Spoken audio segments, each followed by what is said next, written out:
इस वीरांगना शिविर में पधारे हुए सभी सन्यासी हमारे युवा विद्वान सन्यासी श्री स्वामी प्राण देवी प्रकाश उपस्थित है।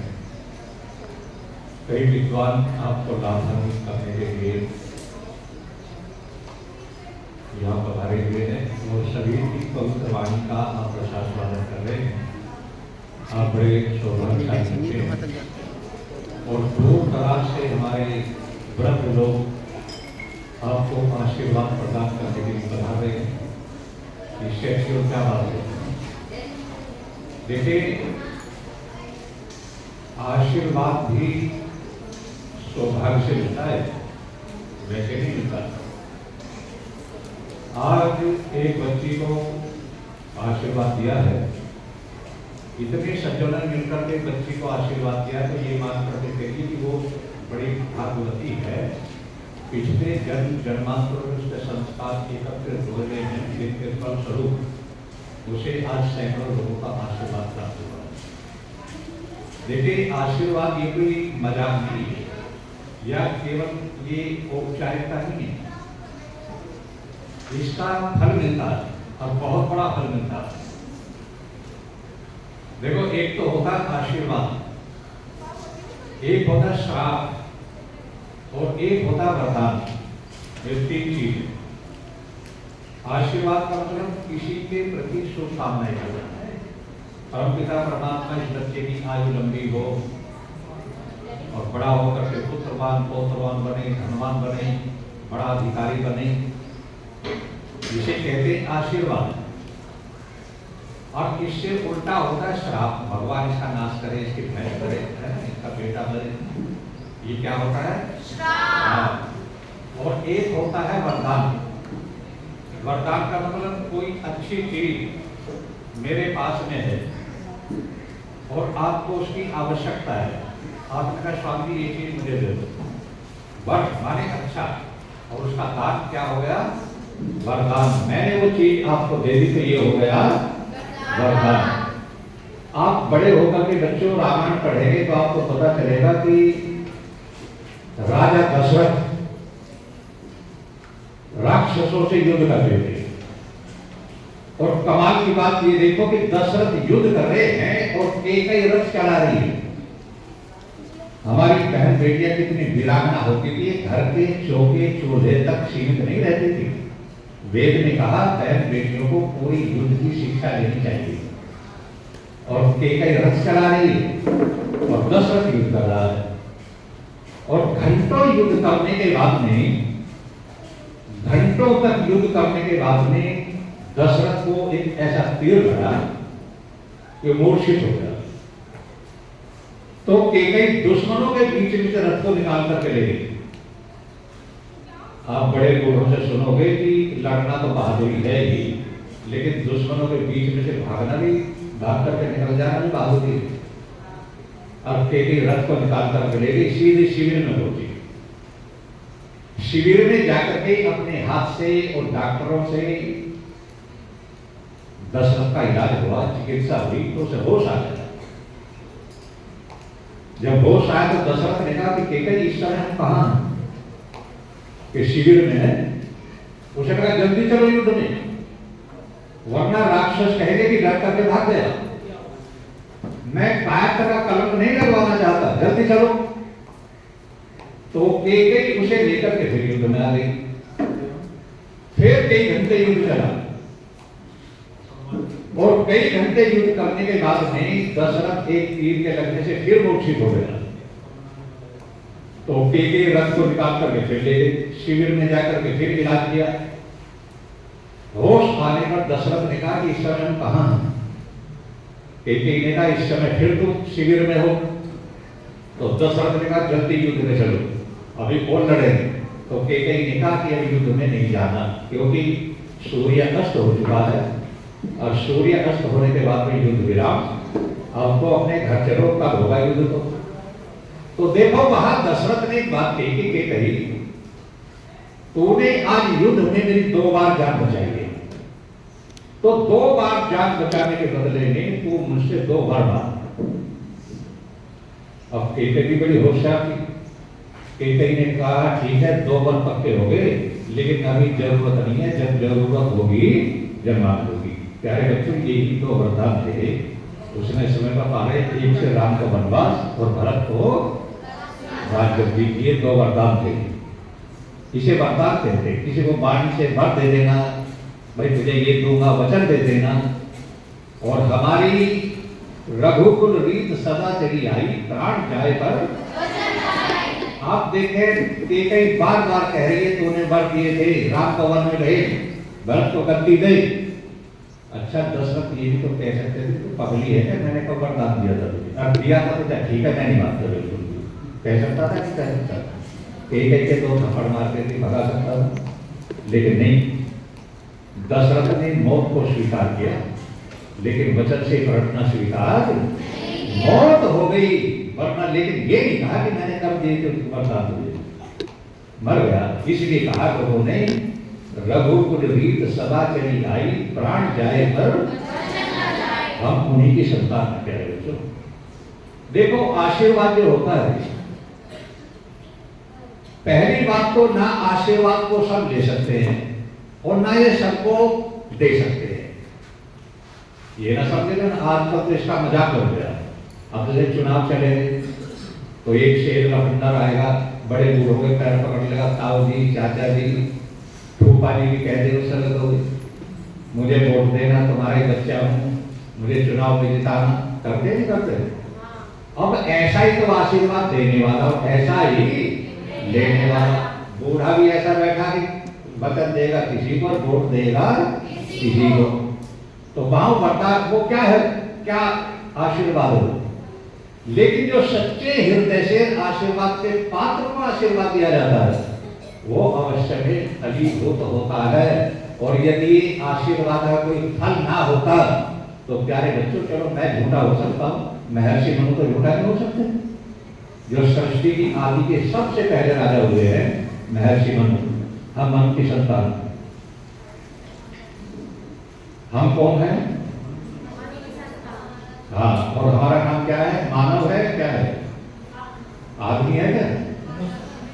आदमी होता है मुसलमान, आदमी होता है ईसाई, हिंदू आदमी नहीं होता। आदमी उसे कहते जो आदम की औलाद है।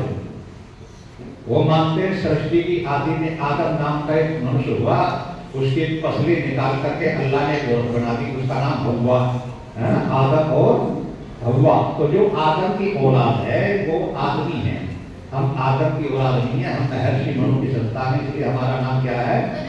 मनु की नहीं, मनु की संतान मानव। मनुष्य तो बनना पड़ेगा बच्चों, मनुष्य अभी नहीं है। मानव तो सभी हैं, अंधा, काना, लगड़ा, लूड़ा, गंजा, कैसे भी हो, मानव तो सभी हैं, लेकिन मनुष्य सब नहीं होते। मनुष्य बनना पड़ता है। मनुष्य कहते मत्वा कर्माणि सिद्ध्यति, जो सोच समझ करके कर्म करता है उसको क्या कहते हैं? मनुष्य। तो जो घर यहाँ से जहाँ अपनी 80 साल की बूढ़ी माता को छोड़कर दे 90 साल की 80 साल की बूढ़ी माता पिता को सर्दी के मौसम में जो एक गिलास पानी या एक चाय बना करके नहीं दे सकती, और वो एक गिलास झूठा मिलावट का दूध लेकर के घर से 2 किलोमीटर शिव जी पर चली जाती है, वो मनुष्य हैरान के अधिकारी है। वो सोच समझ कर काम नहीं करती, जो अपने घर में बैठी सास को एक गिलास पानी नहीं दे सकती और घर से 2 किलोमीटर जाकर के शिव जी में नहाकर करती है, वो मनुष्य होने वाला नहीं है, क्योंकि सोच समझ कर कर्म को नहीं करती। मनुष्य तो तुम हो, तुम मनुष्य बनोगे, वो मनुष्य नहीं है। जो आदमी सोच समझ कर काम करता है उसको क्या कहते हैं? मनुष्य। तो मनुष्य बना जाता है, मानव हम सभी हैं। और देखो जब आशीर्वाद दिया जाता है, ये देखिए, आप यदि अपने इतिहास को पढ़ें, आपने महाभारत को देख, अब तो जब तो आप पैदा भी नहीं हुए हो। ये महाभारत जब टीवी पर चलती थी, गाजियाबाद में बहुत बड़ा आश्रम है, मैं उस आश्रम का अध्यक्ष होता था दिनों, दयानंद वैदिक संन्यास आश्रम, 8 साल में उसका अध्यक्ष रहा। तो जब महाभारत आती थी तो सारा गाजियाबाद ऐसा लगता था जैसे यहाँ कोई रहा ही नहीं, कर्फ्यू लग गया। बुढ़िया से बुढ़िया, बूढ़े से बूढ़े, जरूरी कामों को छोड़ करके सब टीवी पर बैठ जाते थे। इतना शौक से देखा भारतवासी उनके लिए। मुल्लों ने भी देखा, हिंदुओं ने भी देखा, मैंने तो 1-2 बार देखा। एक दिन देखा, एक बूढ़ी माता जी आई, उन्होंने कहा स्वामी जी हमारे घर का हवन करो। मैंने कहा माता जी सन्यासी हवन नहीं कराया करते, सन्यासी केवल उपदेश करते हैं कि अपना कोई विद्यार्थी दे दो, वो हवन करा देगा, लेकिन आप घर पर चलो। मैंने कहा चलो, चले गए। तो देखो बूढ़ी माता जी क्या कहती है, स्वामी जी हवन तो बाद में भी हो जाएगा, महाभारत का भी टाइम आया हुआ है, चलो। मैंने कहा चलो हम भी देख ले। उस दिन कितने गजब का सीन आया। मैं तो बाद में ये सोचता रहा कि आज यदि ना आते तो बहुत गजब की बात हमारे हाथ से निकल जाती। महाभारत में आया कि एक दुर्योधन अपनी माता गांधारी के पास में गया और गांधारी ने जाकर के पैर छुए, पैर छू करके कहा गांधारी से कि मां मुझे आशीर्वाद दो। गांधारी का बेटे किस बात का आशीर्वाद? कि मां मुझे ये आशीर्वाद दो कि इस युद्ध में मेरी जीत हो और पांडवों की हार हो। भाई गांधारी ने कमाल कर दिया। गांधारी ने जो जवाब दिया, प्यारे बच्चों, आप बड़े होकर के पूरी दुनिया के जितने देश है सबका इतिहास बना लेना और सारी दुनिया के इतिहास में जितने महापुरुष हुए हैं उनको पढ़ लेना। ऐसे शब्द किसी के नहीं मिलेगा। देखो 6 देशों का तो मेरे पास है, मैंने मंगाया, दूर बड़ी मेहनत करते। सारी दुनिया के किसी भी देश में महापुरुष के ऐसे वचन नहीं मिले। गांधारी अपने बेटे को जवाब देती है। गांधारी कहते कि बेटे मैं तुझे आशीर्वाद नहीं दूंगी कि तू मेरी जीत नहीं चाहती, कि मैं बिल्कुल नहीं चाहती। दुर्योधन ने कहा कि मैं तेरा बेटा नहीं हूं, कि हाँ बेटा तो है, लेकिन मैं तेरी जीत नहीं चाहती। कि जीत क्यों नहीं चाहती? तो गांधारी ने कहा कि बेटा जीत तो मैं उसकी चाहती हूं जो धर्म की लड़ाई लड़ रहा है, तू तो प्रायः हक छीन करके खाने वाला है। यदि तेरे जैसे दुष्टों की जीत होगी तो मेरे आर्यावर्त देश में तेरे जैसे दुष्टों का राज होगा, और जब तेरे जैसे लोगों का राज होगा तो सज्जन धर्मात्मा लोगों का जीना भी मुश्किल हो जाएगा और उसका पाप मुझे भी लगेगा। इसलिए मैं तेरी जीत नहीं चाहती। ऐसा आपने सुना किसी माँ ने ये कह दिया हो? आज यदि किसी नेता की माँ को या कम से कम राहुल की माँ को, एंटोनिया नीमाइनो को, आप जानते क्या नाम है इसका? इसका नाम है एंटोनिया नीमाइनो। ये हिंदुओं को पागल बनाने के लिए सोनिया बन गई। नाम है इसका एंटोनिया नीमाइनो। और जो राहुल है इसका नाम है राहुल विंशी। जहाँ दिल्ली की पाठशाला में इनका एडमिशन हुआ ना, वहां देखो नाम सुन लो, अब ये इतने धूर्त है, राहुल की जगह राहुल करते हैं। और ये जो है ना प्रियंका, इसका नाम है प्रियंका। और यहाँ क्या हो गया, देखो कहीं से कहीं पहुंच जाता है शब्द अर्थ बदलने से, कहां कहीं पहुंच गए, प्रियंका से प्रियंका हो गई। याद रखना, यदि सोनिया को ये कह दिया जाए कि तो दिल्ली के घंटा घर पर 2 घंटे डांस करो, राहुल प्रधानमंत्री बन जाएगा। वो कहेगी 4 घंटे कर दूं तो प्रधानमंत्री बना। लेकिन एक गांधारी थी, गांधारी कहते बेटे तू मेरा बेटा है, लेकिन मैं तुझे जीत नहीं चाहती, भारत का राजा तो नहीं होना चाहिए। ये है हमारा इतिहास। तो प्यारे बच्चों, आशीर्वाद की कोई कीमत होगी जब भी ऐसा हुआ। यदि इसकी कीमत ना हो तो फिर तो कोई भी दे दे, कहते ही फिर ऐसे। याद रखना, अभिवादनशील से नित्यम वृद्धोक्षेमी ने चत्वारि तस्य वर्धन्ते आयु विद्या यशोधरम। महर्षि मनु कहते हैं कि जो बच्चा नित्य प्रति अपनी माता पिता का आशीर्वाद लेता है, पाठशाला में जाकर के गुरुओं का आशीर्वाद लेता है, सत्संग में जाकर के विद्वानों का सन्यासियों का आशीर्वाद लेता है, तो उसकी 4 चीज हमेशा बढ़ती चली जाती है। वो 4 चीज कौन सी है? सबसे पहले उसकी आयु बढ़ती है। अब जैसे बच्चे का नमस्ते करें, मैं पैर नहीं छुआ था किसी बच्ची से, और किसी भी बच्ची को किसी पुरुष के पैर नहीं छूने चाहिए। लड़की लड़की के पैर छू सकती है, लड़की कन्या, लड़की जो बेटी हैं अपनी आचार्यों की, अपनी अध्यापिकाओं के खूब पैर छू। लेकिन कितना ही बड़ा सन्यासी हो, कितना ही कोई भी हो, एक कन्या को पुरुष के पैर नहीं छूने चाहिए। ये शास्त्र का विधान है। और पैर कैसे छूने चाहिए? अब तो फैशन बन गए कि ऐसे करते थे तो दाएं हाथ से दाया पैर और बाएं हाथ से बायां पैर। आपकी आचार्य आपके सामने खड़ी है तो ऐसे ही छूने, ऐसे छूजिए। दाएं हाथ दाएं पैर पर, बायां हाथ बाएं पैर पर, ये विधान है। तो उसके जैसे कोई बच्ची कहते स्वामी जी नमस्ते, तो वो आशीर्वाद निकलेगा नहीं निकलेगा उससे, तो उसके अंदर से तरंगे निकलती हैं और आशीर्वाद देने के अंदर से तरंगे निकल जाती हैं। आशीर्वाद लेने के वाले बच्चे में सब कुछ समाहित हो जाता है। और तरंगों का खेल जानना तो देखो इससे जान लो, ये तरंगों का ही खेल है, कुछ हो रहा है बोलो, सारा तरंगे तो है दुनिया में, और क्या है। तो जो तीनों का आशीर्वाद लेता रहता है, उस बच्चे की आयु, विद्या, यश और फल, ये 4 चीज बढ़ती चली जाती है। अच्छा एक बात देखो, जब कोई आदमी मान लो सड़क पर चला जा रहा है, और कभी कभी होता है कि वो एक्सीडेंट से बाल बाल बच जाता है। देखो बच्चों, ये मत सोचना कि एक्सीडेंट दोनों की गलती से होता है। ये कुछ मूर्ख लोगों ने मुहावरा बना दिया, एक हाथ से ताली नहीं बजती, कहते हैं ना, ये बिल्कुल बकवास है। एक हाथ से ताली नहीं बजती और एक हाथ से ताली बजे ना तो थप्पड़ मारा जा सकता है। इसका मतलब तो किसी घटना में दोनों की गलती होती है। ये निहायत बकवास है। अब ये जो पहलगाम में 28 लोगों को कुत्तों ने गोलियों से भुना है, बोलो एक की गलती है तो दोनों की गलती होती है? अब उनसे पूछो मरने वालों की क्या गलती थी? बम ब्लास्ट हो जाते हैं, सैकड़ों आदमी मर जाते हैं, मरने वालों का क्या दोष है? एक हाथ से ताली बजी या नहीं बजी? एक बात और चली आ रही है कि 5 उंगली बराबर नहीं होती, ठीक है ना? ये जब तक ऐसे है तो बराबर नहीं होती। प्यारे बच्चों, जब तुम हलवा खाते हो ना, चम्मच से मत खाओ, हाथ से खाओ। देखो 5 बराबर होगी नहीं होगी? ये वैसे बराबर नहीं होती। जब हलवा खाने का नंबर आता है सारी बराबर हो जाती है।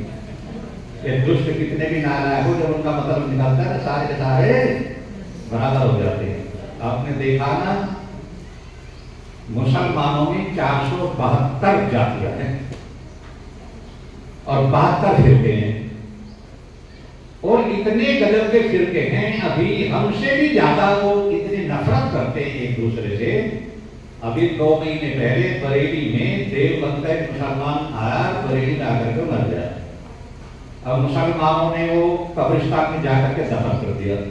तो बरेलवी मुसलमान का जो मुल्ला था मौलवी, उसने कहा ये देवबंदी है, हम बरेलवी हैं, तो बरेलवियों की कब्र में ये कब्रिस्तान में देवबंदी मुसलमान तेरे दफनाए गए। अब वो मुर्दा उठार कर फेंक दिया। हमारे अंदर इतना भी जातिवाद है, इतना तो बेशर्मी नहीं है फिर भी। लेकिन प्यारे बच्चों, उनमें आपस में दुश्मनी बहुत, आपस में लड़ाई बहुत, मुकदमे गिरते उनके चलते कितने चलते और हमारे भी चलते। लेकिन समस्या ये है कि जब हिंदू के साथ में लड़ते हैं तो पांचों सारे बराबर हो जाते हैं, हमारे लिए सब बराबर है। वैसे थे आपस में कितना भी मतभेद है, तो दुष्टों का जब मतलब निकलने की बात आती है तो पांचों उंगली क्या होती है। अब जैसे एक्सीडेंट से कोई व्यक्ति बार बार बच गया, आप यातायात के नियमों का पालन करते जा रहे हैं, आगे से आने वाला शराब के नशे में है और वहां करके तुम्हारी साइड में ठोक दे, और यदि बाल बाल बच गया तो वो व्यक्ति जब घर पर जाता है तो अपने बच्चों से, अपनी घरवाली से कहता है बच्चों आज तुम्हारे लिए बाल बाल बच गए। मैंने कई बार देखा, आपने शायद ना देखा हो, आगे देख लेना, बुजुर्ग भी बैठे हुए हैं यहाँ। जब कोई आदमी घर पर जाकर के कहता भाई आपको बाल बाल बच गए, तो ऐसा जो कोई वृद्ध पुरुष बैठा हुआ होगा वो कहेगा बच्चे किसी का दिया तेरे आ गया। बोलो, बोलते हैं नहीं बोलते? बेटे किसी का दिया आ गया तेरी जान बच गई। ये लिया क्या होता है? लिया है आशीर्वाद, दी है आहुति। लिया और दिया। जो बच्चा आशीर्वाद लेता है, यदि करता है, उसके जीवन में वो लिया हुआ आशीर्वाद कभी भी काम आ सकता है। इसलिए कोशिश करो आशीर्वाद किसको दिया जाए। लुच्चे को, लफंगे को कभी आशीर्वाद नहीं देना चाहिए। ये जो एक परंपरा चल गई ना हमारे समाज में, बोलते हैं सर्वे भवन्तु सुखिनः सर्वे सन्तु निरामया।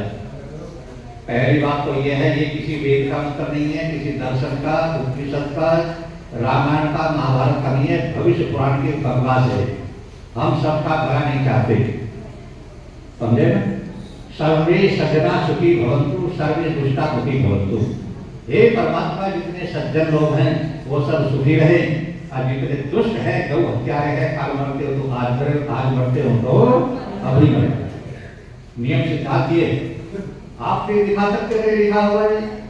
आप ये मान करके चलिए, जो सज्जन, यदि सबको आशीर्वाद दिया जाता है तो गांधी ने अपने बेटे को आशीर्वाद दे दिया नहीं दिया। आशीर्वाद सज्जन को दिया जाएगा। अब कहे सब सुखी रहे, सब सुखी कभी नहीं रह सकते। पाकिस्तान भी सुखी रही और हिंदुस्तान भी सुखी रही, दोनों सुखी रह सकते हैं क्या? जो अच्छे काम करेगा सब सुखी ना कभी रहे और ना कभी। अब ये कहे जो दे उसका भी भला, जो ना दे उसका भी भला। भाई बिना दिए भी भला होगा तो देने और ना दे कुछ नहीं बात। जब दोनों का ही भला होगा तो याद रखना, सर्वे सज्जना सुखी भवन्तु सर्वे दुष्टा दुखी भवन्तु। जब आप सत्याग्रह प्रकाश पढ़ेंगे और सत्याग्रह प्रकाश के अंत में महर्षि ने लिखा स्वयंतल एमंतल प्रकाश, तो उसके शुरू में ये ऋषिवर क्या लिखते हैं? देखो, महर्षि दयाल लिखते हैं कि मनुष्य उसी को कहना चाहिए।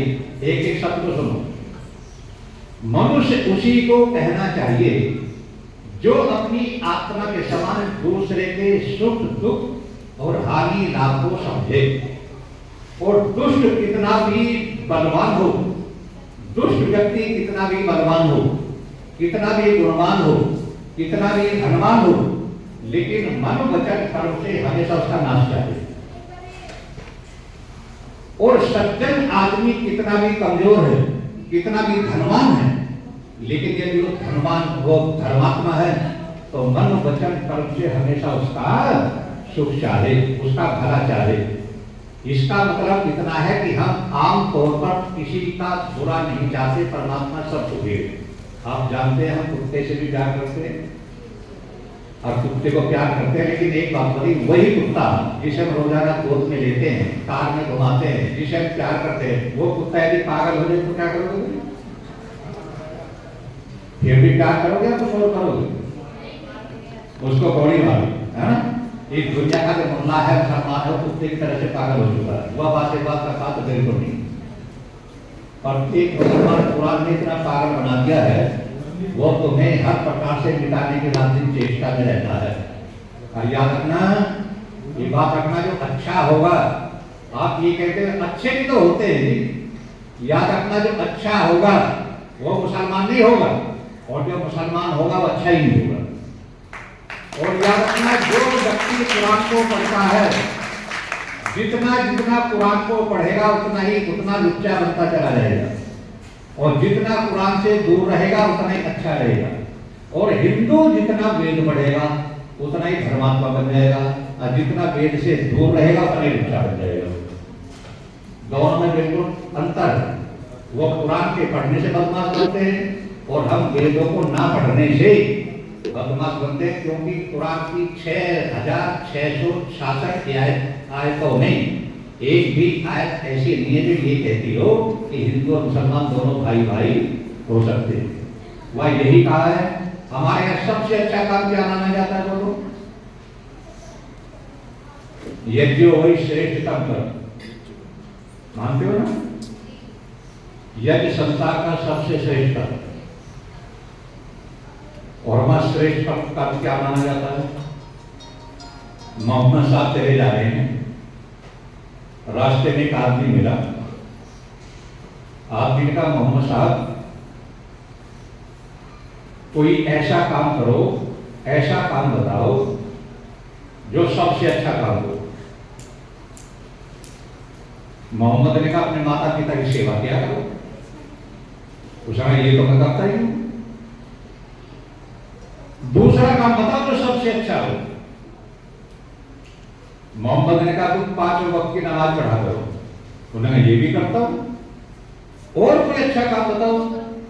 मोहम्मद ने कहा, तो सबसे अच्छा काम ये है कि घात लगा करके हिंदुओं की फौज में बैठ जाओ, और जब हिंदू मिल जाए उसे मुसलमान बनाओ, और मुसलमान ना बने तो उसे कत्ल कर दो। और कत्ल करो विपरीत अंगों में। पहले दाई टांग काटो तो बायां हाथ काटो, बायां हाथ काटो दाई टांग काटो, तरफाते रहो। यदि वो मुसलमान बन जाए तो छोड़ दो, वरना टुकड़े का तरफे मार दो। ये संसार का सबसे उत्तम धर्म है। ये बुखारी शरीफ में लिखा हुआ। और वर्तमान में सब कुछ देख रहे हो। प्यारे बच्चे, एक बात सुनो, कान खोल कर दिया, शायद तो ये बात ना होता है मेरे अदालत में। केरल से हिंदुओं की 32,000 लड़कियां मुंडों के साथ भाग गई। केरल की 32,000 लड़कियां भागी मुंडों के साथ में। और सऊदी अरब, अरबिया देशों में जाकर के आज उनके साथ में क्या हो रहा है वो खोलते आंसू रो रहे हैं। उन्हें बहका बहका के ले रहे। किसी ने केरला स्टोरी फिल्म देखी है? देखी है ना? आज जिसने देखी तो बहुत अच्छा। देखो बच्चों, केरला स्टोरी जो चली है, वो मूवी बनी है, उसमें बेटी की मुझे एक बात बहुत अच्छी लगी। एक बूढ़ा बैठा अपनी बेटी को सामने रख करके बता रहा है, बेटी तुम मुसलमान के साथ में क्यों भागती? तेरा बहुत अच्छे घर में विवाह करता हूं। और फिर उनका कोई धर्म होता है क्या? अरे बहन भाई का रिश्ता नहीं है वहां तो। और उनका तो मजहब जो है सबसे गंदा है, और सबसे अच्छा धर्म तो वैदिक धर्म है। उन्हें अपने वैदिक धर्म को छोड़ करके इस्लाम को क्यों स्वीकार कर दिया? वहां तो कहा कि वैदिक धर्म से भी अच्छा कोई धर्म है। तो देखो लड़की ने कितना अच्छा जवाब दिया। लड़की ने कहा, पिताजी मैं मान लेती हूं कि हिंदू धर्म वैदिक धर्म सबसे अच्छा है, लेकिन पापी ये तो तू आज बताने बैठा है। अब से पहले तूने जब भी बताया यही कहा, बेटी सभी धर्म बराबर होते हैं, मैं सभी का सम्मान करता हूँ। मैंने सोचा जब सभी धर्म बराबर है तो हिंदू के साथ भाग दो, अल्लाह के साथ भाग दो। अब तो सब कुछ लिख गया, अब पछताए क्या हो तो जब चिड़िया चुग गई। अब तू बताने बैठा कि हिंदू धर्म वैदिक धर्म सबसे अच्छा होता है। अरे पहले बताया है तूने। इसलिए आपको बताया जा रहा है, धर्म दुनिया में बच्चों केवल एक है। इस्लाम धर्म, ईसाई धर्म, जैन धर्म, बौद्ध धर्म धर्म नहीं होते। धर्म दुनिया में केवल एक है। परमात्मा कितने बोलो? परमात्मा एक है तो उसका संविधान भी एक है, और जो उसका संविधान है वही क्या है? धर्म है। और धर्म केवल एक है, उसका नाम है सत्य सनातन वैदिक धर्म।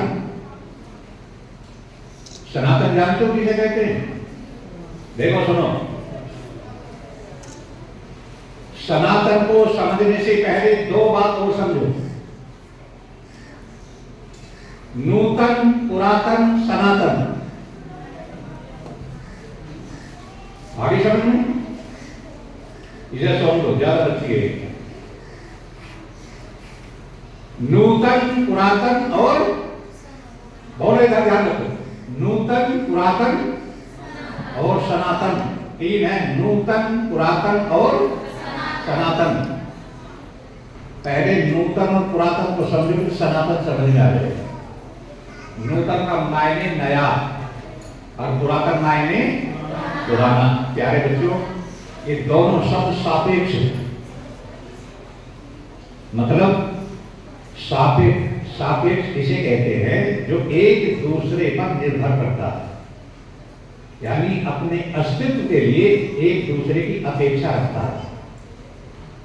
यदि कोई नया है तभी तो कोई पुराना होगा, और कोई पुराना है तो नया भी होगा।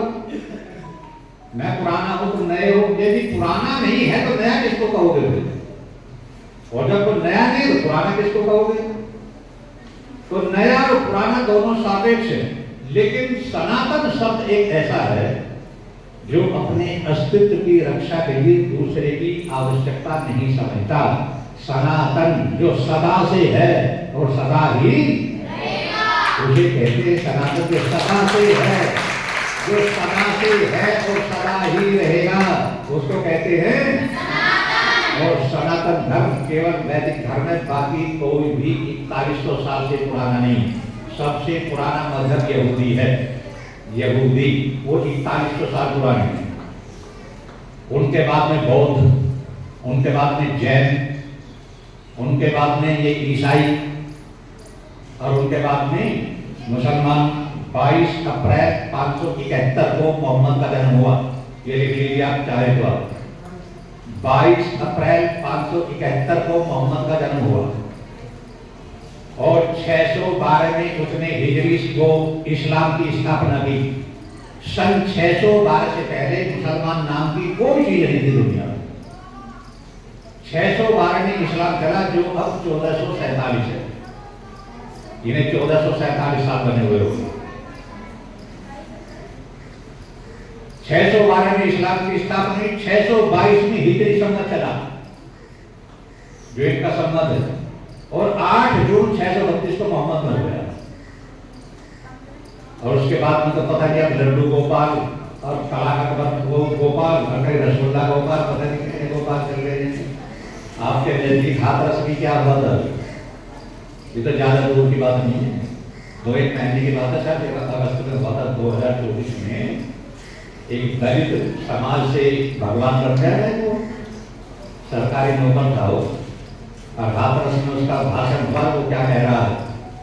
वो कह रहा है कि मेरे पैरों की धूल भी जिस घर में चली जाएगी वो घर मालामाल हो जाएगा। और जब वो बैठ करके चला तो कार में चला, लोगों ने कहा कि इसके जो कीमत इसके पैरों की धूल की है वही टायरों की धूल में। ये तो गाड़ी में बैठा, लेकिन टायरों की धूल ले जाओ। अब जहां जहां से गाड़ी गुजरी, टायर की मिट्टी उठाने के लिए जो भगदड़ मची, 127 लोग आपके हाथों से मर गए। इतना मूर्ख देश को होगा क्या? हमारे यहाँ पागलपन की बिल्कुल हद है। अब कितना चल रहा है, मूर्खता की कोई सीमा नहीं। आपको बता दूं, सनातन 1,98,8,53,125 साल हुए। परमात्मा ने वेदों का ज्ञान दिया है ना? कब दिया? जब दुनिया बसी, और दुनिया बनने के, मनुष्य के बनने के 5 साल के बाद वेद का ज्ञान दिया। परमात्मा ने जब दुनिया में मनुष्य को बनाया तो मनुष्य को बनाने के 5 साल बाद वेद का ज्ञान दिया। अब महर्षि दयानंद से पूना में एक आदमी ने सवाल किया, जब मनुष्य बने तो बच्चे बने, जवान बने या बूढ़े बने? महर्षि ने कहा परपिता परमात्मा ने सबको जवान बनाया। जवान को बनाया कि बच्चे होते तो उनका पालन पोषण कौन करता, और बूढ़े होते तो आगे संतान पैदा कौन करता। इसीलिए परमात्मा ने सबको जवान बनाया। तो उन्होंने कहा जब सब जवान थे तो पैदा होते ही उन्हें वेद का ज्ञान क्यों नहीं दिया? 5 साल के बाद क्यों दिया? तो महर्षि कहते हैं कि पैदा तो जवान हुए थे, लेकिन बुद्धि तो बच्चों जैसी थी। उनके संसार में देखा तो कुछ भी नहीं था, बुद्धि का विकास नहीं हुआ था। जैसे आजकल 5 साल का बच्चा कुछ समझने लायक होता है, इसी प्रकार से जब वो 5 साल के हो गए तो परमपिता परमात्मा ने वेद का ज्ञान दे दिया। आपको पता है कि वेद का ज्ञान कैसे दिया था? देखो बच्चों, एक बात लिख करके ले जाना, और संसार के किसी भी व्यक्ति से सवाल करते, संसार के पूरी दुनिया के किसी भी आदमी से तुम सवाल कर देना, और आपसे बात ना बने तो मेरा फोन ले जाओ, मुझसे बात करा देना। मैं एक सवाल बता रहा हूं, उस सवाल को दुनिया के किसी भी सामने कर देना। मेरा सवाल ये है, जो बच्चा जन्म से बिल्कुल बहरा होता है, ठीक है, वो गूंगा भी जरूर होता है। जो बच्चा जन्म से बिल्कुल बहरा है ना, बोलने का नाड़ी सिस्टम उसका सारा सही है, फिर भी बोल नहीं पाता। जो बच्चा जन्म से बिल्कुल बहरा होता है तो साथ साथ वो गूंगा भी जरूर होता है, वो बोल नहीं पाता। क्यों नहीं बोलता? क्योंकि उसने कुछ भी सुना नहीं है। बच्चा पहले सुनता है और जैसा सुनता है वैसा ही बोलने का अभ्यास करता है। अब जिसने कुछ भी सुना ही नहीं है वो बोलता ही नहीं है। तो लोगों से सवाल करना, जब बच्चा आज भी बिना सुने कुछ नहीं बोलता, तो सृष्टि की आदि में अवैतनिक सृष्टि हुई थी, माता पिता तो नहीं थे, उस समय लोगों को बोलना किसने सिखाया? और ये सवाल कर देना किसी के साथ। आज यूरोप के 345 विद्वान ये मान चुके कि संसार के अंदर सबसे प्राचीन और परमात्मा द्वारा प्रदत्त ज्ञान का कोई पुस्तक है तो वो केवल वेद है। इतने लोग मान चुके हैं। और अमेरिका का जो तीसरा राष्ट्रपति बना था, थॉमस जेफरसन, तीसरा राष्ट्रपति बना था क्योंकि 1774 में अमेरिका कोलंबस से आजाद हुआ था। और सबसे पहला राष्ट्रपति कौन बना था? वाशिंगटन। एक दूसरा बना जेफरसन, तीसरा नहीं। जेफरसन देखो क्या कहता है कि मैंने 50 से 60 वर्ष की आयु में 20 बाइबिल को पढ़ा, और बाइबिल को पढ़ करके मैं इस परिणाम पर पहुंचा हूं कि किसी व्यक्ति ने भांग पी करके और शराब दोनों को साथ साथ पी करके, वो कोई पगला आदमी लिखता चला गया, बाकी तो बुद्धि की कोई बात नहीं है। और संसार के अंदर सबसे प्राचीन उत्तम परमात्मा का दिया हुआ ज्ञान का पुस्तक है तो वो केवल वेद है। आज भी कहकर बिना सुने बच्चा कुछ भी नहीं बोलता, जैसा सुनता है वैसे ही बोलता है। आपने देखा होगा बहुत से जो बच्चे हैं वो अपनी माँ को भाभी कहने लगते हैं। कहते अपनी माँ को भाभी कहने लगते हैं। दादी को दादी तो बहुत कम कहते हैं, ज्यादातर माँ कहते हैं क्योंकि उनका बाप माँ कहता है। उनका चाचा उनकी माँ को भाभी कहता है, वो भी भाभी कहने लगते हैं। बच्चा जैसा सुनता है वैसा ही बोलता है। और यदि कोई माँ अपने बच्चे को गोद में लेकर के और अपने पति की ओर इशारा करके कहते हैं बेटी की तरह मामा लगता है, वो तो बाप को मामा ही कहने लगेगा, क्योंकि बच्चे को पता नहीं बच्चा जैसा सुनता है वैसा बोलता है। तो दुनिया से सवाल करना कि बच्चा जब बिना सुने कुछ नहीं बोलता तो सृष्टि की आदि में मानव जाति को बोलना किसने सिखाया? सबको यही कहना पड़ेगा कि परमात्मा ने 4 ऋषियों के अंतःकरण में वेद का ज्ञान दिया। ऋषि बोले, उनके आवाज को दूसरों ने सुना और जैसा सुना वैसा बोलना शुरू कर दिया। कौन थे 4 ऋषि? 4 ऋषि कौन थे वो? ठीक है बेटे, अग्नि, वायु, आदित्य और अंगिरा। अच्छा, उन्हें बोलना कैसे सिखाया? अब सुनो आप, परमात्मा ने उनको कैसे बुलवाया? देखो हमारे जो उपदेशक लोग हैं, भजनोपदेशक, या आपने कोई बाजा बजाता है तो जिस समय हारमोनियम बजाते हैं, हारमोनियम के बटन दबाते हैं। बटन कौन दबा रहा है? आदमी, मनुष्य, क्या कहोगे? मानव। आज हारमोनियम के बटन हम दबाते हैं और आवाज किसकी होती है? आवाज हमारी होती है, बाजे की होती है? बटन हम दबा रहे हैं, आवाज किसकी है? बाजे की।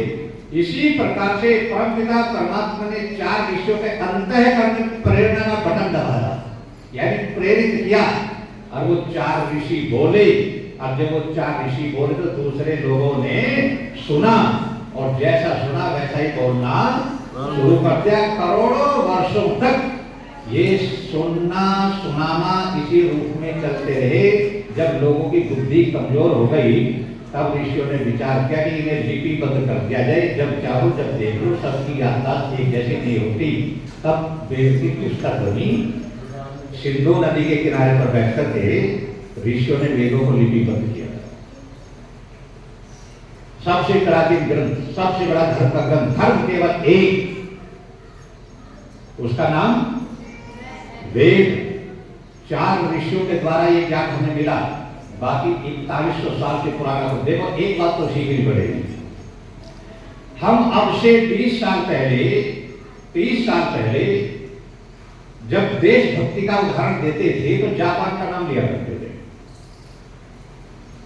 हमने अपने पूर्वजों से भी सुना, जहां देशभक्ति का उदाहरण देते, जापान की देशभक्ति।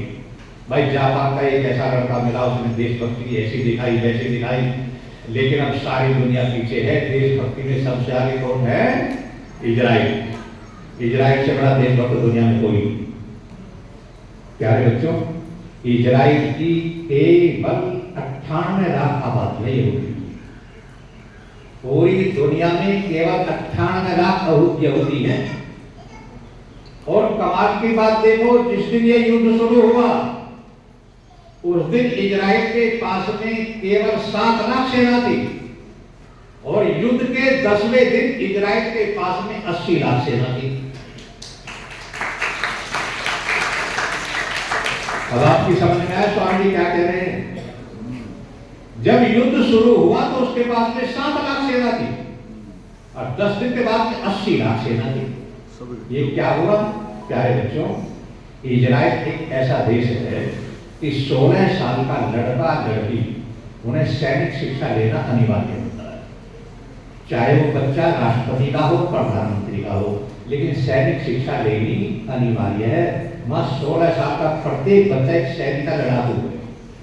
और जब युद्ध छिड़ गया तो पूरी दुनिया के अंदर जो व्यापार करते थे, व्यापार करने वाले और सर्विस करने वाले, जब उन्हें पता चला कि हमारे देश से युद्ध छिड़ गया है, बड़े बड़े बिजनेस, बड़ी बड़ी नौकरियों को छोड़ करके सब अपने वतन की रक्षा के लिए इजराइल में आ गए। इसलिए उनके पास में कितनी सेना थी? 80 लाख लोग। आप कभी जालंधर जा रहे? मैं बहुत जाता हूँ जालंधर में। जालंधर शहर पंजाब था। वहां आर्य समाज में एक दिन मेरा भाषण चल रहा, 4-6 साल पहले। अब मेरे भाषण को तो तुम्हें पता ही है कैसे होते हैं। अब पड़ोस में यहूदी परिवार रहते थे, उन्होंने हिंदी खूब जानते थे वो, और वो आर्य समाज में चले गए। मेरा भाषण सुना, सुनने के बाद उन्होंने हाथ मिलाया, बड़े प्रभावित हुए लोग।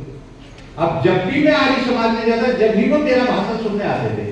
अब 2.5 साल पहले क्या हुआ, मैं जालंधर आर्य समाज में गया तो वो 4 परिवार थे, चारों के चारों अपना सामान बांध करके घर के ताले लगा करके दरवाजे पर बैठे।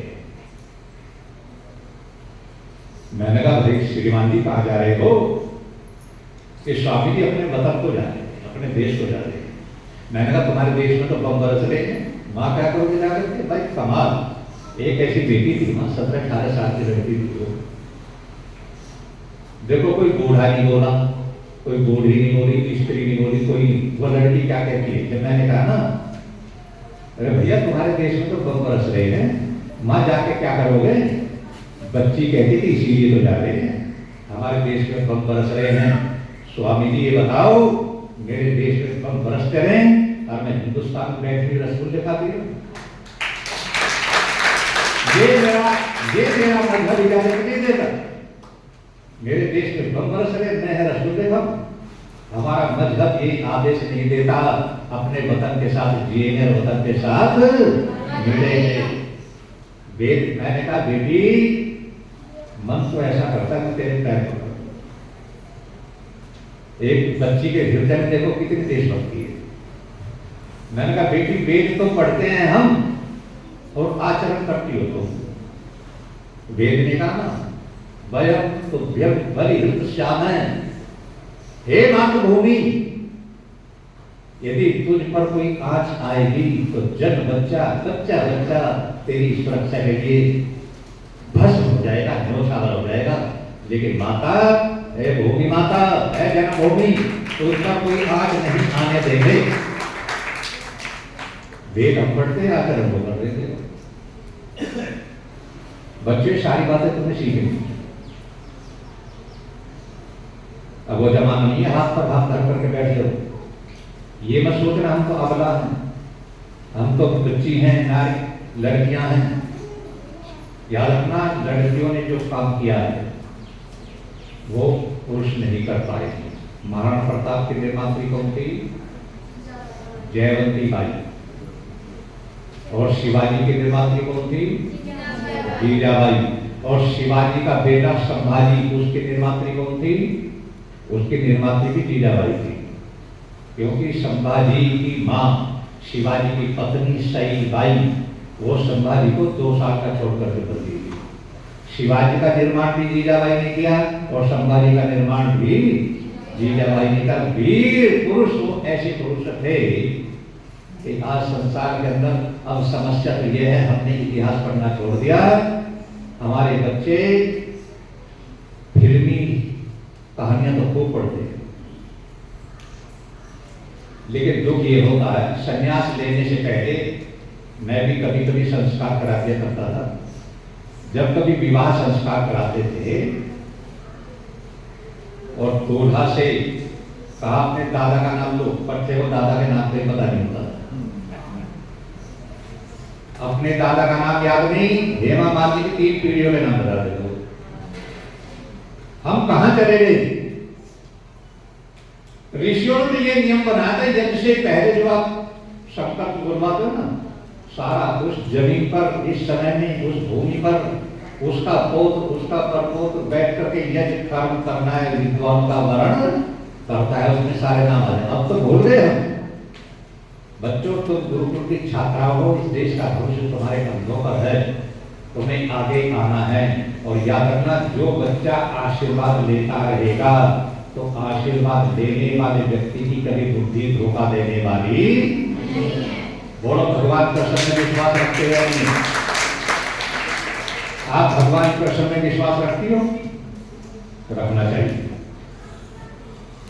मैं भगवान श्री कृष्ण को बहुत प्यार करता हूं और मुझे इस भगवान श्री कृष्ण की इतनी श्रद्धा है, शायद दूसरे किसी देवी देवता की इतनी श्रद्धा मेरी नहीं। श्री कृष्ण मुझे बहुत प्यार है, बस इतना है कि मैं उस पर पानी नहीं चढ़ाता, 2 दिन चढ़ाता, पूजा नहीं करता, लेकिन श्री कृष्ण तो मेरे हृदय में बसे हुए। इतना नीतिकार, इतना नीतिकार, इतना विद्वान, इतना बलवान, दुष्टों का समापन करने वाला, इतना नीति विद्वान, आज तक इतना सुंदर, इतना बलवान भारत के इतिहास में दूसरा पुरुष मुझे दिखाई नहीं देता। श्री कृष्ण की बात बता देता हूं। वो क्या मानते हैं? आज जिस समय महाभारत का युद्ध चल रहा था, प्यारे बच्चों, महाभारत का युद्ध चलते चलते एक दिन क्या हुआ, अर्जुन ने अचानक कहा भगवान श्री कृष्ण, देखो भगवान, एक मोर्चे पर तो मैं लड़ रहा, मुझे अपनी तरफ से कोई चिंता नहीं। एक मोर्चे पर भीम लड़ रहा है, उसकी मुझे कोई चिंता नहीं। एक मोर्चे पर नकुल, एक पर सहदेव लड़ रहे हैं, मुझे उनकी कोई चिंता नहीं। लेकिन एक मोर्चे पर युधिष्ठिर लड़ रहा है, उसकी मुझे बहुत चिंता है, क्योंकि वो लड़ाकू कम है, धर्मात्मा ज्यादा है। और दुख की बात यह है कि जहां युधिष्ठिर लड़ रहा है उस मोर्चे पर कौरवों की तरफ से आज कर्ण लड़ने के लिए आया है। अब जब कर्ण का युधिष्ठिर का मुकाबला होगा तो कहां कर्ण कहां युधिष्ठिर। चलो एक काम करो, रथ को दौड़ाओ, अब देखेंगे युधिष्ठिर के हाल चाल क्या है। श्री कृष्ण ने कहा ठीक है, रथ को दौड़ा दिया। प्यारे बच्चों, ये महाभारत का युद्ध 68 किलोमीटर दिखाए। समझ में आ रही है नहीं आ रही? 60, 8, 68 किलोमीटर दिखाए युद्ध। आप कहेंगे स्वामी जी किलोमीटर तो नहीं थे उस समय। महाभारत में लिखा है 5 योजन, 5 योजन बराबर 20 कोस। 4 कोस का 1 योजन होता है। 5 योजन बराबर 20 कोस और 3.5 किलोमीटर एक कोस में। 1 कोस बराबर 3.5 किलोमीटर। हिसाब लगा लो, 67-68 किलोमीटर बैठ के। और जिस समय भगवान श्री कृष्ण ने रथ को दौड़ा था, अब जहां युधिष्ठिर लड़ रहा था वहां देखा तो युधिष्ठिर वहां है ही। भगवान श्री कृष्ण ने क्या कहा, अर्जुन युधिष्ठिर यहां नहीं है। अर्जुन ने कहा जो मरे पड़े हैं उन्होंने देख लो, मरा पड़ा होगा। कृष्ण ने देख करके कहा मरो हो में भी नहीं है।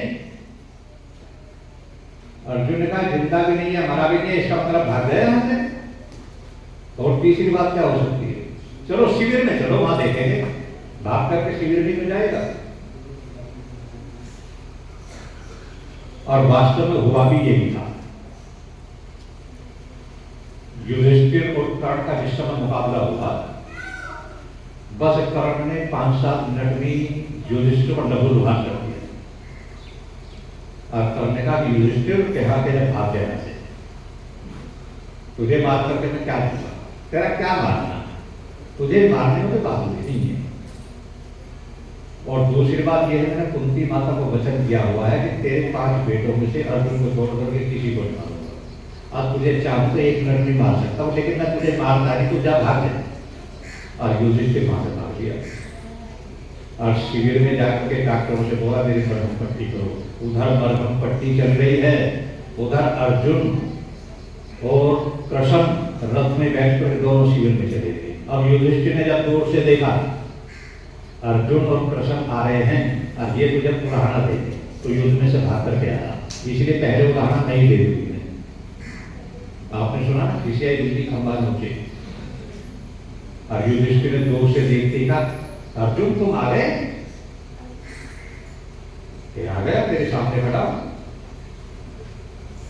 तो ये बताओ तुमने कर्ण को कैसे मारा, कितनी देर लड़ाई थी तुम्हारी। अर्जुन ने कहा पागल, अभी तो मैं कर्ण से लड़ने के लिए गया ही नहीं, कर्ण से लड़ने के लिए तो तू गया था, अभी हमारा मुकाबला कहां हुआ है।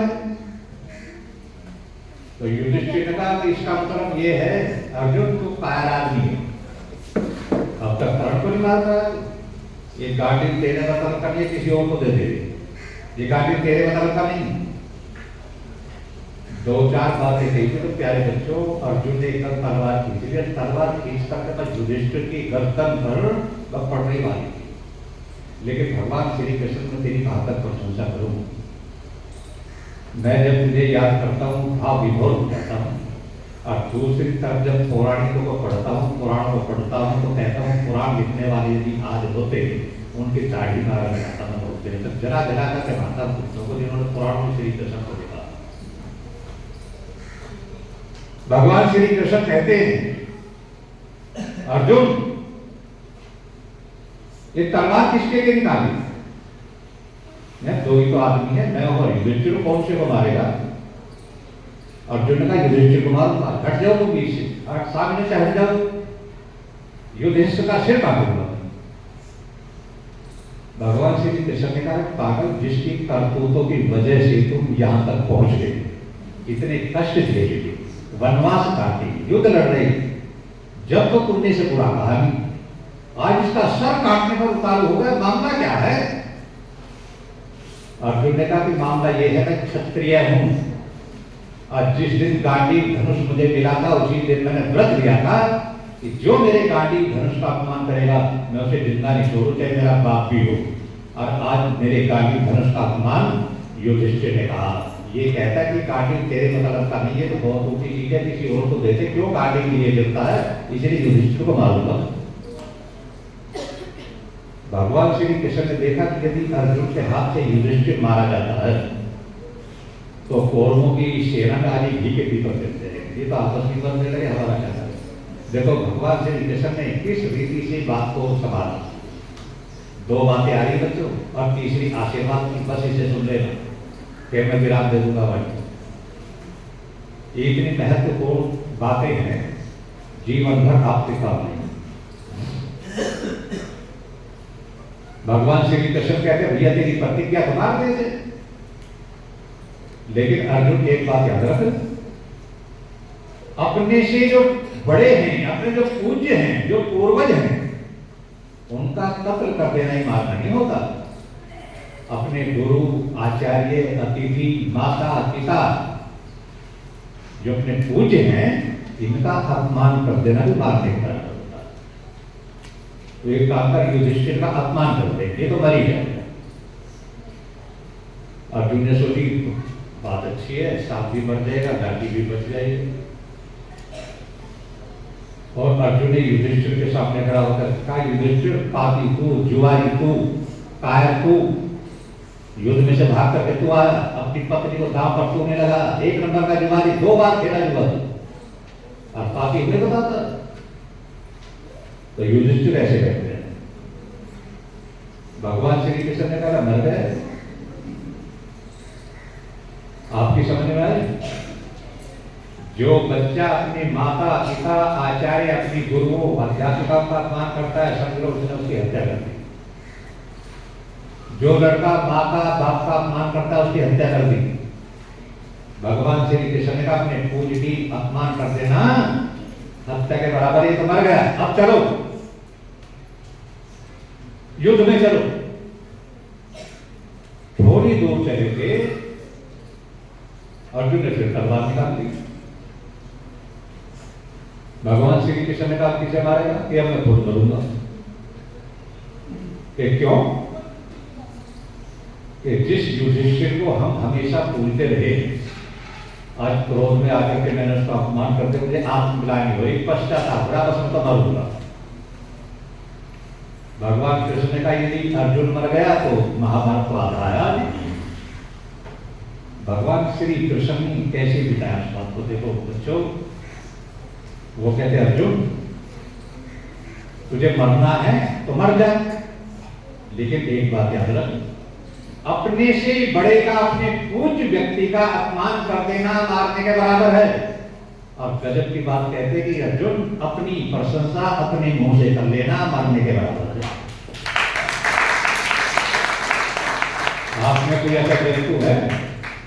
सभी हैं, बहुत बैठ होते हैं, आर्य समाजी विशेष होते हैं, क्योंकि समस्या ये होगा आर्य समाज की प्रशंसा दूसरा तो कोई करता नहीं। दुनिया में चिड़ी रहती है, अब दुनिया में वैसी चिड़ी रहती है तो वे क्या करते हैं, अब शहरों में तो मंत्री ने प्रधान के गले में माला डाल दी, प्रशंसा कर दी, और प्रधान ने मंत्री का, मंत्री ने प्रधान के, प्रधान जी ऐसे है, इतने दानी है, क्या लुटेरा हो, एक नंबर का कबंदी बैठा हो। वो कहते बड़े का अपमान कर देना मारने के बराबर, और अपनी प्रशंसा अपने मुंह से कर देना मारने के बराबर। वो अपनी प्रशंसा कर दे, तेरी तो आत्महत्या हो जाएगी। अर्जुन ने कहा तेरे से में शक भी क्या है, मेरे जैसा ही होता है कि धरती पर इस तलवार लेकर के सीधा निकल जाता हूँ, गरियाने साफ कर देता हूँ। श्री कृष्ण तुम्हें बताओ आज तक मेरे तीर का निशाना तो खाली गया है? और दुनिया में जितने भी देश है, जितने देशों में जितने बहादुर धनुर्धारी लक्ष्य भेदी यानी निशानेबाज हैं, सबसे उत्तम मैं हूं। क्योंकि द्रौपदी के स्वयंवर में सारी धरती के राजा ही करते थे, लेकिन मैं अकेला व्यक्ति था जिसे लक्ष्य भेद करके द्रौपदी को जीत करके जाता। मुझसे बड़ा निशानेबाज है कोई दुनिया में?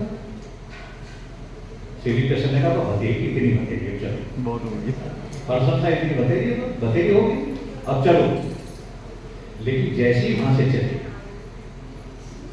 भगवान श्री कृष्ण कहते अर्जुन एक बात बता,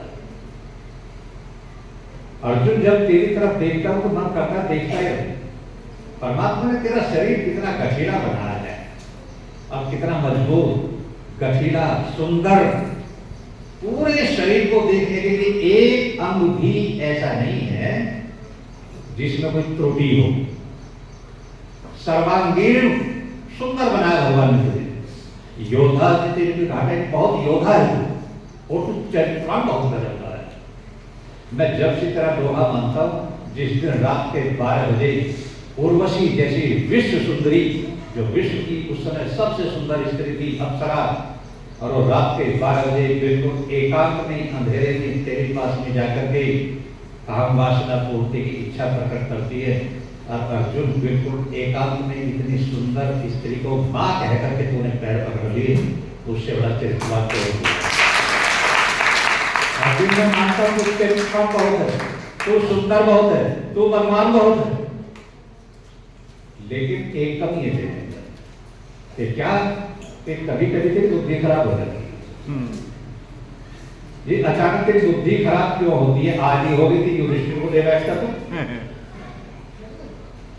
तेरी बुद्धि इतना धोखा क्यों दे जाती है? अर्जुन ने कहा तुम बताओ मेरी बुद्धि धोखा क्यों देती है? उसने कहा बुद्धि खराब तेरी होती है, बताऊंगा मैं तेरी बुद्धि खराब होती है, तू ही बता तेरी बुद्धि खराब क्यों होती है? अर्जुन ने कहा तुम बताओ या ना बताओ, देखो मुझे तो पता है मेरी बुद्धि खराब तो होती है, लेकिन क्यों होती है मुझे पता नहीं। बस भगवान श्री कृष्ण ने बात कर दिया। प्यारे बच्चों, एक कथा मुझे बहुत संक्षेप में सुनाई है मैंने, लेकिन इसलिए सुनाई पड़ी क्योंकि आज का जो विषय चल रहा है आशीर्वाद चल रहा है। भगवान श्री कृष्ण कहते हैं कि अर्जुन, सारे गुण संपन्न होने के बाद भी तेरी बुद्धि इसलिए खराब होती है क्योंकि तूने अपने जीवन में श्रद्धा पूर्वक सन्यासियों का और अपने गुरुओं का, विद्वानों की सेवा करके उनका आशीर्वाद प्राप्त किया। तो इसका सार क्या? इसका सार ये मिला, जो बच्चियां गुरुकुल में पढ़ती और जो तुम्हारी अध्यापिकाएं हैं, प्रतिदिन उनका अभिवादन, उनका आशीर्वाद आपको मिलता रहेगा। माता पिता सबका आशीर्वाद आपको प्राप्त होता रहेगा। तो जिस बच्चे को आशीर्वाद मिलता रहेगा उसकी बुद्धि कभी धोखा देने वाली नहीं है। और एक बात सुन लो, तुम जो गाती हो ना, सर्वे भवन्तु सुखिनः, तो हे परमात्मा सब सुखी रहे, हम किसी का दुख नहीं चाहते, लेकिन हम सुखी जब ही तक चाहते जब तक वो हमें सुखी चाहता। यदि कोई हमारे नाश करने पर तुला हुआ है तो हम भी उसका नाश करने पर तुल जाएं। ये वेद का सिद्धांत है। पापी के सामने झुकना और पापी का भला चाहना, बुरे का भला चाहना, बुरे कर्मों में शामिल होना है। यदि मैं बदमाश का साथ दूंगा तो मैं भी बदमाश होऊंगा, नहीं होऊंगा ये तो। और यदि आपको वेद का प्रमाण चाहिए, यदि आपको वेदों का प्रमाण चाहिए, तो महर्षि दयानंद की आर्या भी विनय पढ़ जाइए। महर्षि दयानंद कहते हैं, नेह भद्रम रक्षस्विने ना वये नो व्याहुत गवे के भद्रम धेनवे वीराय के श्रवस्यते अनेहसोग उतय सुकूतयोग उतय। महर्षि दयानंद कहते हैं, हे परमपिता परमात्मा, हम सब जन मिलकर के आपसे प्रार्थना करते हैं, हे मेरे परमपिता परमात्मा, तेरी सृष्टि में, तेरी दुनिया में दुष्ट, पापी, गौ हत्यारा, वेदों का निंदक कभी सुखी नहीं रहना चाहिए। हे परमात्मा, यदि वेदों की निंदा करने वाला, गाय का कलेजा खाने वाला यदि सुखी रहता है, तो फिर दुनिया में धर्मात्मा कोई बनने वाला नहीं है। धर्मात्मा कोई नहीं बनेगा। सबको पता है, गधे भी हलवा चाट रहे हैं तो फिर घोड़ा बनने का कोई फायदा। अरे हे परमात्मा, जो दुष्ट लोगों के सहायक हैं उनको भी सुख नहीं होना चाहिए। हे परमात्मा, तुमसे प्रार्थना करते हैं कि जो वेदों की निंदा करता है और गाय की हत्या करता है, बलात्कार आदि दुष्ट कर्म करता है, हे परमात्मा जल्दी से जल्दी उसे संसार से मिटा दे। ये वेद कहते हैं, वेद से बड़ा तो कोई प्रमाण नहीं। अब आप दूसरा प्रमाण, दूसरी बात कहते हैं ऋषिवर, वो कहते हैं विजानीहि आर्यान ये च दस्यवो बर्हिष मते शासत एकृताम शाकी भव यजमानस्य चोदिता विस्मेत तते धर्मादेश उचाकम। हे परमात्मा, तुम आर्यों को भी जानो और अनार्यों को भी जानो, तुम दुष्टों को भी जानते हो, सज्जनों को भी जानते हो। हे परमात्मा, तुम जानते तो हो ही। हम तुमसे प्रार्थना करते हैं जो अनार्य हैं, अनाड़ी हैं, वेदों की निंदा करते हैं, बलात्कार दुष्ट कर्म करते हैं, उन्हें परमात्मा जल्दी से जल्दी समाप्त कर दे। और ऐसे समाप्त करते जैसे व्यक्ति यज्ञ कुंड में सामग्री को झोंक देता है, ऐसे दुष्टों को अग्नि में झोंक दे, उन्हें समाप्त कर दे। परमात्मा या तो उन्हें संसार से मिटा दे, या तो उन्हें मिटा दे, या उन्हें सुधार दे। और यदि मिटे बिना सुधार भी ना सकते तो कम से कम इतना कर वो आर्यों के बस में रहें, आर्यों के दास बन करके ही रहें। आर्यों के ऊपर अनार्यों का शासन कभी भी होना नहीं चाहिए। हमने सर्वे भगवत सुखी शुभ सीख लिया ना, तभी से अनार्य आर्यों को प्रदान कर दे। अब तीसरा उदाहरण वो देते हैं। तीसरा वो कहते हैं सुमित्रिया में आता है उस भय शत्रु दुर्नित्यास तस्मै शत्रु यो स्मार्ट दृष्टि यम च वयम दुष्मन। हे परमात्मा, संसार के अंदर तेरे बनाए हुए जो पदार्थ हैं, ये जो उत्तम पदार्थ है तेरे बनाए हुए, परमात्मा हम तुझसे प्रार्थना करते हैं सज्जन धर्मात्मा लोग हैं, ये उन्हीं के लिए लाभकारी हो। जो दुष्ट हैं उनके लिए तो तेरी बनाई हुई हवा भी लाभदायक नहीं होनी चाहिए। आप कहते हैं लाभ एक भी सुखी रहे, अमेरिका भी सुखी रहे, भाई दोनों की बात बनती। उन कुत्तों से जाकर के पूछा ना, जिन्होंने 28 लोगों को गोली मार करके भूल जाता है। अरे शीर फायर जो हुआ ना युद्ध विराम, ये प्यारे भैया मेरी जिंदगी में ये चौथी बार हुआ। ये जो युद्ध विराम हुआ है ना, चौथी बार हुआ है मेरी जिंदगी। 73 साल का हो गया। पहला हुआ था 1972 में, 2 जुलाई 1972 को जुल्फिकार अली भुट्टो और इंदिरा गांधी शिमला के अंदर 2 जुलाई 1972 को युद्ध विराम हो गया था, जबकि हम जीतते जा रहे। तीसरी बार 1965 में लाल बहादुर शास्त्री के साथ हमने थरपार कर लाहौर तक जीत लिया था। और लाल बहादुर शास्त्री को सिंगापुर में बुला, उसमें ताश करने बुला करके माया युद्ध विराम हो गया। और उससे भी पहले 1947 में 15 अगस्त को देश आजाद हुआ। 22 अक्टूबर 1947 को पाकिस्तान का अटैक हो गया। और 1 नवंबर 1947 को पाकिस्तान ने जब जीत गया था कश्मीर बहुत सारा, और जब हमारी सेना की पाकिस्तानी परिंदों को मार मार करके भगा रही, जवाहरलाल के पैर पकड़ लिया, जवाहरलाल ने युद्ध विराम कर दिया। और जो जहां युद्ध विराम हुआ था ना, वही जगह आज ये पोख है, उसके 10 जिले हैं। वो पापी की औलाद यदि 4 घंटे की युद्ध विराम ना करते तो पोख का नाम निशान ही ना होता। पाकिस्तान ऑक्यूपाइड कश्मीर, पाकिस्तान अधिकृत कश्मीर, उसके 10 जिले हैं। वो कुत्ते की औलाद ने 10 दिन नहीं 10 घंटे भी युद्ध विराम ना करता तो पोख की होता ही। लेकिन पक्का मुसलमानों की औलाद थे ही ये सारे के सारे, और मुसलमानों के कहने में आता कि वही युद्ध विराम हो गया था। तीसरी बार सन 65 में था, चौथी बार अब होगा। उस दिन देश में कितनी हर्ष की लहर थी, हम जीतते जा रहे हैं, पाकिस्तानी परिंदे रो रहे हैं, सारे रातों रात लोग खुशी हुए हैं। और सवेरे आंखें खुली तो पता चला मोदी ने युद्ध विराम कर दिया। हमारी समझ से बाहर बात है। वो जो कितना भी अच्छा माने कितना भी बुरा माने, यदि हमारी हार होती तो ठीक है चलो युद्ध विराम कर दो, लेकिन जीत हम रहे हैं, 4 बार हम जीतते जा रहे हैं, युद्ध विराम भी हम ही कर रहे हैं। ये चौथी बार हुआ है। आगे क्या होगा? जिस दिन पाकिस्तान की बात बन जाएगी, वो हम पर हावी हो गया तो दुनिया झकमार करके बैठे, वो युद्ध विराम करने वाला इतना पकड़ा पर तो हमारे यहाँ बहुत से लोग एक बात कहा करते हैं, प्यारे भाइयों प्यारे बच्चों, लोग कहते हैं स्वामी जी जैसे आप भाषण देते हो ना, ऐसे आदमी की जिंदगी बहुत थोड़ी होती है। मैंने कहा क्यों? तो कायर की औलाद है, मुझे भी कायर बना दे। मैंने कहा क्यों? कि ऐसे आदमी के दुश्मन बहुत होते हैं,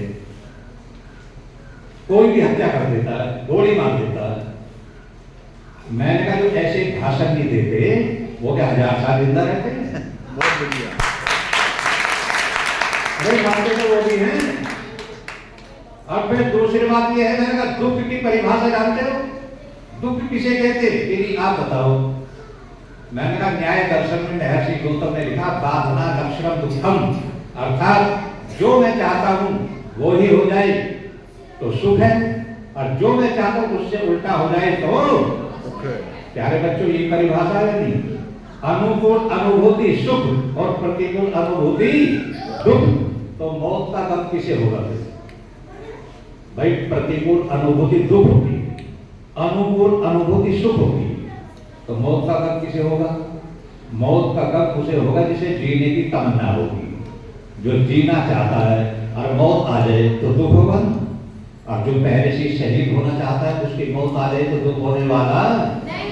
और इसलिए मैं कहता हूं दोस्तों नोट कर लेना, ये नोट कर लेना, शेर दिखा रहा हूं मैं। जब शोक की शहादत, जिसको शहीद होने का शौक है, तो शोक की शहादत को क्या कीजिए, हमने हथेली पे सर ले लिया और हमें कत्ल होने से डरना नहीं, क्योंकि हमने कातिलों के मोहल्ले में घर ले लिया। कर ले लिया। जो नासिक कातिलों के मोहल्ले में रहता है वो कत्ल होने से डरेगा भी तो कहां तक डरेगा? मुझे क्या रामदेव की तरह से सुरक्षा थोड़ी मिली हुई है? रामदेव का तो बाप नहीं बोल सकता इन बातों को मैं बोल रहा हूँ। और मेरी सुरक्षा नहीं है, मेरा सुरक्षा केवल परमात्मा है, और वो इतनी सुरक्षा लिए फिरे और फिर भी तलवे चाटते फिरते हैं। ऐसी सुरक्षा से कोई लाभ होने वाला नहीं है। हाँ तो बस समय पूरा हो गया। अभी भूख लगी है नहीं लगी आपको? लग रही होगी। वैसे नाश्ता बड़ा हैवी हुआ है, फिर भी तुम्हें भूख लगे तो कौन सी बात है?